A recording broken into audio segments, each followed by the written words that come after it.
Are you a parent of a rising high school freshman? Well, good, because this is urgent. Here we are at part 4.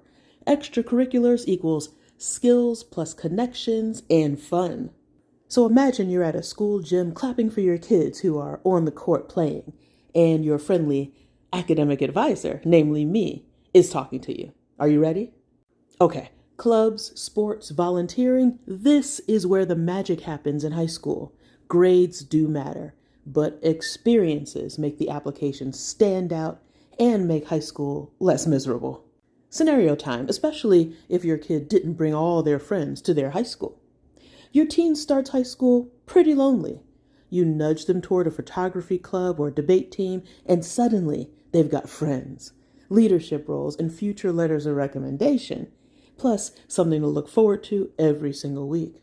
Why did I start with that scenario? Because it is a classic example, and very common, of the way that students can merge their way into the life of high school. Let's be real, your kid is anxious right now. But this can literally be the best experience of their life so far. So let's talk about how extracurriculars pay off. First of all, you show initiative and leadership to colleges and employers. This helps for your next stage in life as well as for your current stage in life as you develop. This is something you could tell your kids if they're resistant.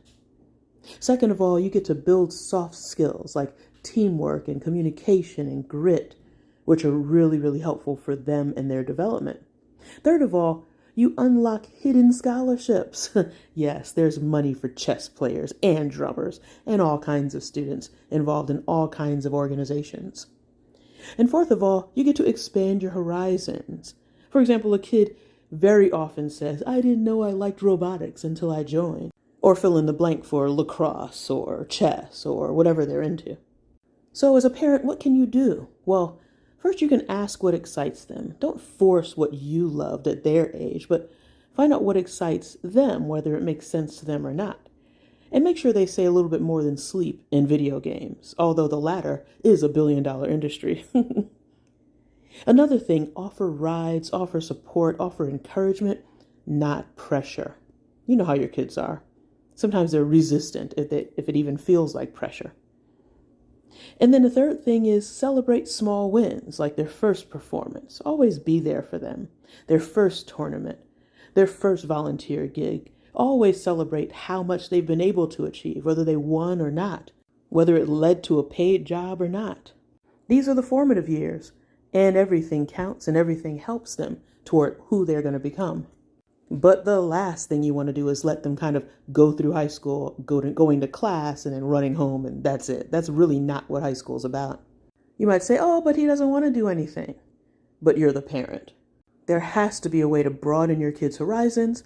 Otherwise, you're going to see them on your couch much longer and much more into their adulthood without flying and becoming who they want to be than you expect. High school without activities? That's like Netflix with one show. Absolutely boring. Make sure that you give your kid the full menu. Don't put pressure on, but nudge them to connect what's going on at their school to what they're naturally interested and talented in. Remember, extracurriculars aren't extra. They're actually essential. They build character, they build connections, and they build confidence. When it's time to apply to college or jobs or whatever your kid wants to do after high school, these stories, the things that they learned doing extracurriculars, make them unforgettable. So, drop a performing arts emoji if you're ready to help them discover what lights them up outside the classroom.